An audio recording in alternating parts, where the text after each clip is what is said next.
Hello guys. Today we have another educational video, and in the last video about introduction to price action, we learnt about what candlesticks are, how to read price with a candlestick chart, and what candlestick patterns are most common in the market. So today we'll be looking at the market structure as a whole and the way in which the price moves in a market, and how to understand the market structure and follow the trend. So let me start off by saying that suppose if you think that the price is of a stock is going upwards, so you would imagine at the very beginning stage that if the price is at for 500 here, let's say this is 500, and it has to reach a price of 1000, price would move up in 1000 from 500 to 1000.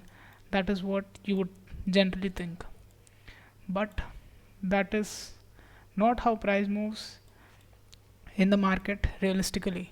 So realistically, when price moves up, it doesn't move up in a straight line. It always moves making patterns like this. In this way, it goes up and then retraces back a few steps. So what so these patterns are very common, and this is how the price moves. And these very spots are where we want to these impulse moves are where we want to trade. This move right here, and this move right here, and this move right here. So what is the significance of these moves and how to catch them? So this is an example of this is when a bull market, and this is when the price is going up. So these points at, at this place, let's say it formed a peak here, this point is called a higher high. This is called a higher high because the first the first H stands for higher high because it is going up, so it's a high, so it's forming new highs. And this second H means that it has formed a peak right here, and this point here, now this point right here, this is called a higher low. Now again, this means that the first H stands for, it signifies that the price is in uptrend, and this low means that in the uptrend it has retraced back a little. Now again, this peak right here is called a higher high, this low right here is called a higher low. So price forms higher highs and higher lows, and this is how it moves in the market. So this is a higher low again, and this is a higher high again. So price forms higher highs and higher lows and moves up, and this is the case of going up. And then let's say that price has maxed out here at some point, let's say at 1000, and there is some bad news in the market, and now the market thinks that the correct pricing for this would be somewhere around here, which is at 700 rupees. Now again, in a similar fashion, price would move down as well. It won't fall down, crash all the way to 7000 in one go. What price would do is it would come down and then retrace up a little and then fall further to the 700 point. So falls down, retrace a little, falls again. So this structure is formed by forming lower lows and lower highs. So this low point is called a lower low. The first L signifies that the price is in a downtrend and is forming lower points along the way, and this point here is a lower high. So this is a lower high, and again this point is a lower low when it has hit the bottom point. So This is the way a market functions in, and this is how price moves at the very basic level.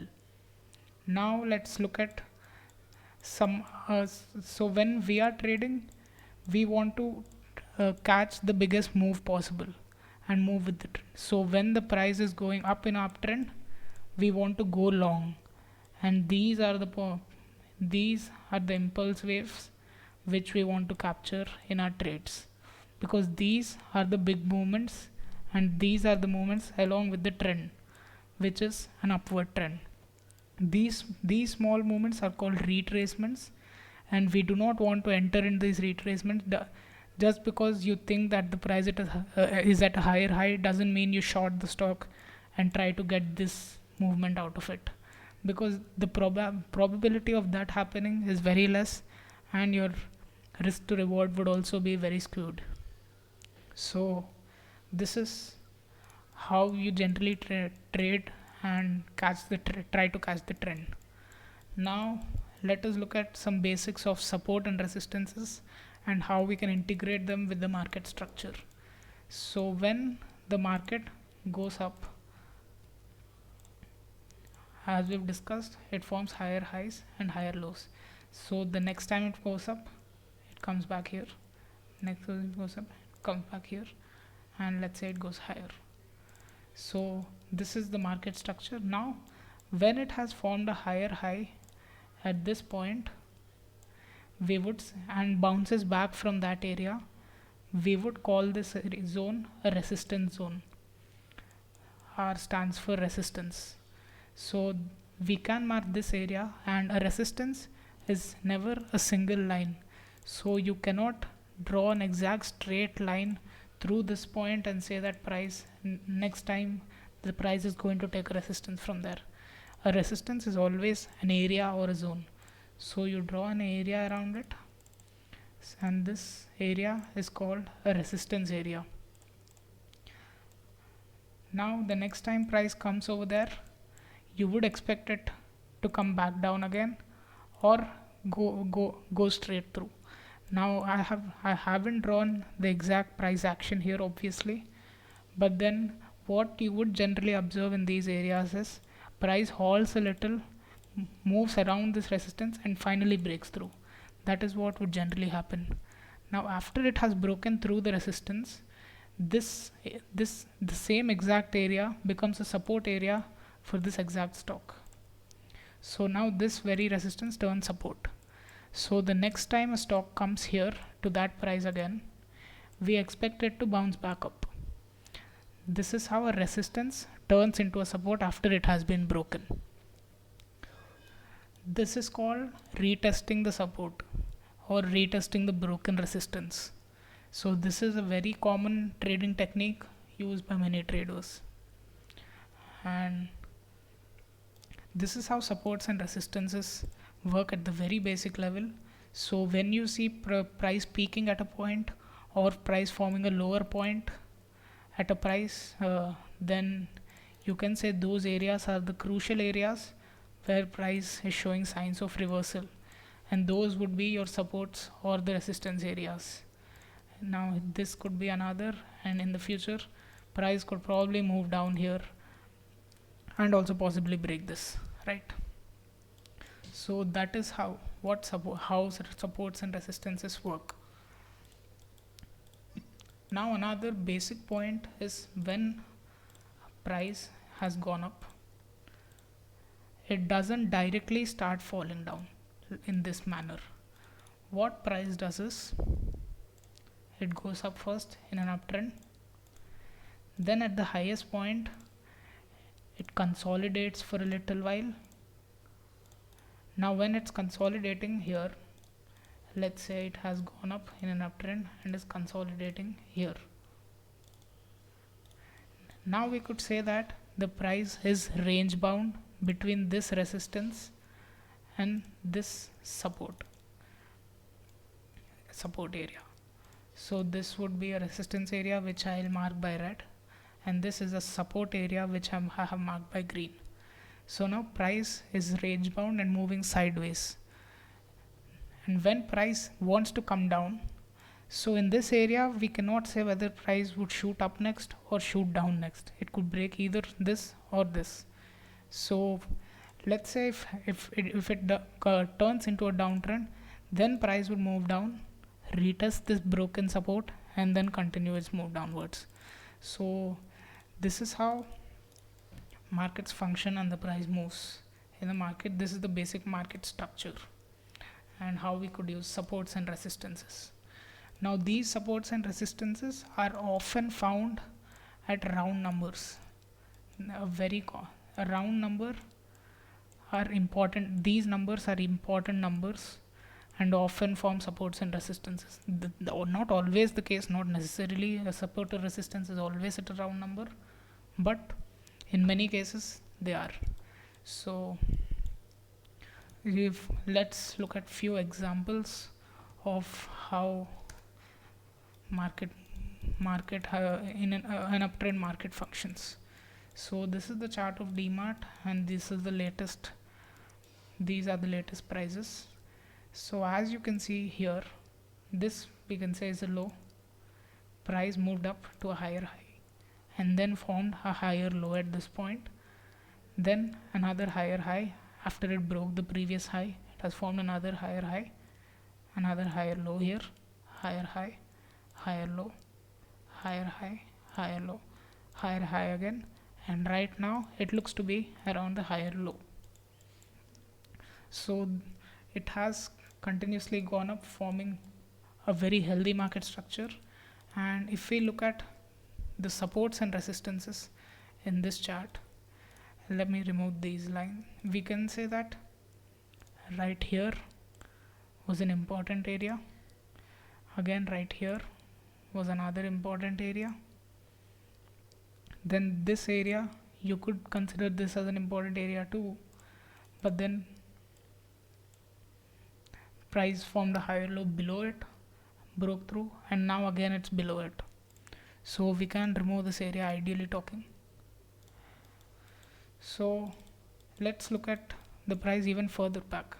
So in this stage from Jan 2020 to October 2020, price was consolidating and was range bound, right? So this was the resistance and this was the support. So let me break this green. So price was range bound between these two support and resistances, and then when it finally broke out here, it has started its up move.